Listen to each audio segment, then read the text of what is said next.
Hi all welcome back to our session. Already என்ன பார்த்தாச்சு, நம்ம ஃபில்லர்ஸோட டாப் 10 ரூல்ஸை வந்து நம்ம என்ன பண்ணிட்டோம் அப்படின்னா பார்த்தாச்சு. ஸோ இப்போ அந்த ரூல்ஸை பேஸ் பண்ணி எப்படி இந்த கொஸ்டின்ஸை வந்து அப்ரோச் பண்ணுறது, சரி ஓகேவா, எந்த மாதிரியெல்லாம் கொஸ்டின்ஸ் கேட்குறப்போ நம்ம எப்படியெல்லாம் அப்ரோச் பண்ணலாம்.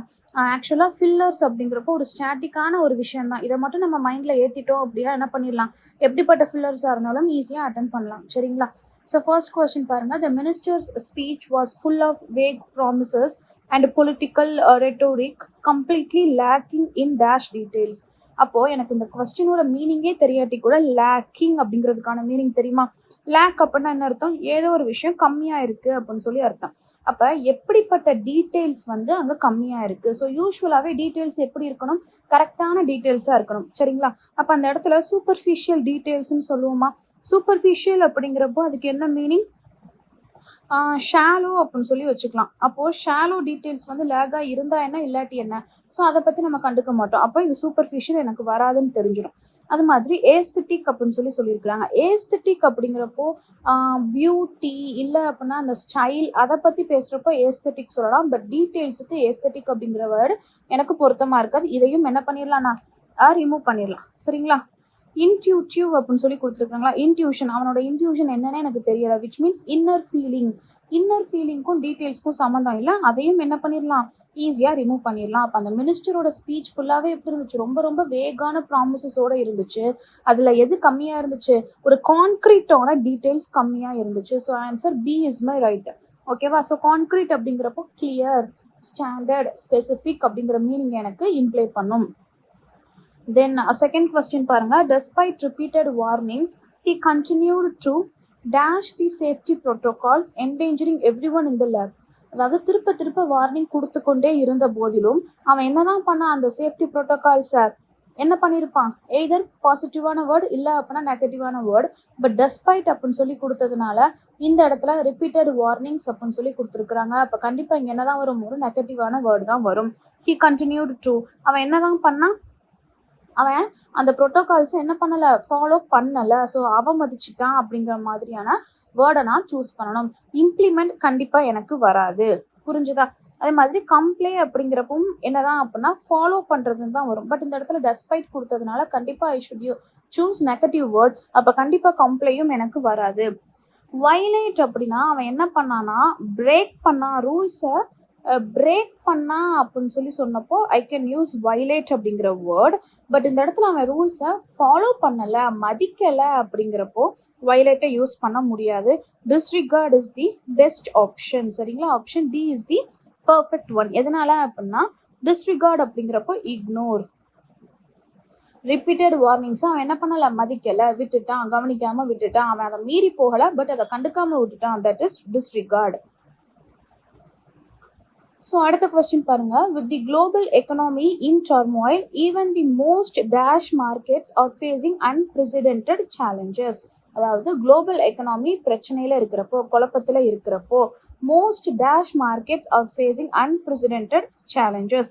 ஸோ எப்படிப்பட்ட மார்க்கெட்ஸ் வந்து சேலஞ்சஸை ஃபேஸ் பண்ணும். அதாவது என்ன சொல்கிறாங்கன்னா, கொரோனா வைரஸ் வந்தப்போ ஈவன் பணக்காரங்க கூட என்ன பண்ணாங்க, நிறைய சேலஞ்சஸை ஃபேஸ் பண்ணாங்க சொல்லுவோமா? அப்போ இந்த இடத்துல எப்படிப்பட்ட மார்க்கெட், அது ஒரு பாசிட்டிவான மார்க்கெட் என்ன ஆயிடுச்சு, சேலஞ்சஸை ஃபேஸ் பண்ண வேண்டிய சிச்சுவேஷனுக்கு போயிருச்சு. அப்போ I need a positive word here. ஓகேவா? அப்போது கண்டிப்பாக வாலட்டைல் நான் சொல்ல மாட்டேன், ஸ்டாக்னட் நான் சொல்ல மாட்டேன். புரிஞ்சுச்சா? இப்போது ஃப்ரெஜைல் அப்படின்னா என்ன அர்த்தம்னா, it is expected to struggle தான் என்ன சொல்லுவேன், ஈஸிலி பிரேக்கபிள், அதுதான் என்னன்னா ஃப்ரெஜைல். அப்போ இதுவும் எனக்கு நெகட்டிவான வேர்டு தான். அப்போ for sure option A is my right answer. ஒரே ஒரு பாசிட்டிவ் வேர்டு தான் எனக்கு ஆப்ஷனில் கொடுத்துருக்குறாங்க. ரிசைலண்ட் அப்படின்னா என்ன அர்த்தம், ஸ்ட்ராங், ஈஸிலி ரெக்கவரபிள். சரிங்களா? அடுத்து பாருங்க, the managers tone was so dash that employees were left confused about whether they were being praised or criticized. அதாவது மேனேஜரோட டோன் எப்படி இருந்துச்சான், ஏதோ மாதிரி இருந்துச்சான். ஸோ அதில் எம்ப்ளாயீஸ் என்ன ஆயிட்டாங்க, கன்ஃபியூஸ் ஆயிட்டாங்க, வெதர் அவங்க நம்மளை புகழ்றாங்களா இகழ்றாங்களான்னு. அப்போ அந்த டோன் எப்படிப்பட்ட டோனாக இருக்கும்? Yes, obviously it is a sarcastic tone. சரிங்களா? ஸோ அது எப்படிப்பட்ட டோனாக இருந்திருக்கும், சர்காஸ்டிக் டோன் அப்படின்னு சொல்லி நம்ம சொல்லலாம். ஏன் அப்படின்னா சர்காஸ்டிக் அப்படிங்கிறப்போ அவங்க நம்மளை கரெக்டாக பேசுகிறாங்களா இல்லையா அப்படின்னு சொல்லி நமக்கு தெரியாது. It is a mocking tone அப்படின்னு சொல்லலாம். அதுக்கடுத்து பாருங்க, the managers tone was so dash that employees were left confused about. இப்போ அவங்க நம்மளை இகழ்றாங்க அப்படிங்கிறத கரெக்டாக கண்டுபிடிச்சிட்டோம் அப்படின்னா I can choose sarcastic as my answer. But employees என்ன பண்ணிட்டாங்க, கன்ஃபியூஸ் ஆயிட்டாங்க அப்படின்னா அவரோட டோன் எப்படிப்பட்ட டோன் அப்படின்னா எனக்கு தெரியல, இட் இஸ் அன்கிளியர். அப்போ அன்கிளியர் அப்படிங்கிறப்ப நான் டைரக்டா வந்து யூஸ் பண்ண முடியாது. பெர்சுவேசிவ் அப்படின்னு சொல்லி கொடுத்துருக்குறாங்க. பெர்சுவேசிவ் அப்படின்னா கன்ஃபியூஸ், ஓகேவா, ஐ மீன் கன்வின்ஸ் பண்ற மாதிரி, சமாதானப்படுத்துற மாதிரி.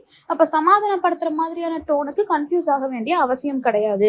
ஆம்பிகுவஸ் அப்படின்னா என்ன அர்த்தம்னா அன்கிளியர். அப்போ எப்போ வந்து நம்ம கன்ஃபியூஸ் ஆகும், நம்மளோட டோன் ஆம்பிகுவஸா இருந்தா மட்டும்தான் கன்ஃபியூஸ் ஆக முடியும். நம்மள வந்து திட்டுறாங்க அப்படிங்கிறது கண்டிப்பா தெரிஞ்சிருச்சுன்னா it is a sarcastic tone. But if it is unclear அப்படின்னா it is a ambiguous tone. சரிங்களா? So option B is my right answer. இந்த இடத்துல என்னோட கீவேர்டு என்ன அப்படின்னா இந்த கன்ஃபியூஸ்ட் அப்படிங்கிற கீவேர்டு தான். ஸோ அடுத்த கொஸ்டின் பார்த்தோம் அப்படின்னா, the scientist discovery was initially dash by the community but it was later recognised as ground breaking. அப்போ சயின்டிஸ்டோட டிஸ்கவரி ஃபர்ஸ்ட் எப்படி இருந்துச்சா, ஏதோ சம்திங் கொடுத்துருக்காங்க, பட் அப்படிங்கிற ஒரு கன்ஜெக்ஷன் கொடுத்துருக்காங்க, recognised as ground breaking is a positive. அப்போ ஃபர்ஸ்ட் எப்படிப்பட்ட வேர்டு வந்திருக்கணும், எனக்கு நெகட்டிவான ஒரு வேர்டு வந்திருந்திருக்கணும். ஸோ நெகட்டிவான வேர்டு அப்படிங்கிறப்ப ஃபர்ஸ்ட் அவங்க என்ன பண்ணாங்க, அப்ளோஸ் பண்ணாங்களா? கண்டிப்பா கிடையாது. It is a positive word. அதே மாதிரி அக்ளைம், எம்ப்ரேஸ்ட் எல்லாமே எனக்கு positive word. Only one negative word என்ன அப்படின்னா it is dismissed, which means they ignored. ஓகேவா? டிஸ்மிஸ் அப்படின்னா ரிஜெக்டட், இல்லை அப்படின்னா இக்னோர்டு அப்படின்னு சொல்லலாம். அப்போ கொடுத்துருக்கிற ஆப்ஷன்ல ஒரே ஒரு நெகட்டிவான வேர்டு இந்த டிஸ்மிஸ் மட்டும்தான். ஸோ ஆப்வியஸ்லி அதுதான் என்னோட ஆன்சரா இருக்க போகுது. So in this video we have discussed how to attend or approach fillers based on the rules that we have discussed. இதே மாதிரி என்ன பண்ணலாம், அடுத்த செட் ஆஃப் கொஸ்டின்ஸையும் நம்ம சால்வ் பண்ணலாம். ஃபர்ஸ்ட் இது வந்து உங்களுக்கு எந்த அளவுக்கு கிளியரா இருக்கு அப்படிங்கிறத நீங்க அண்டர்ஸ்டாண்ட் பண்ணிக்கிறதுக்கு ஹெல்ப்ஃபுல்லா இருக்கும். ஓகேவா? Hope this session is useful and thank you for வாட்சிங்.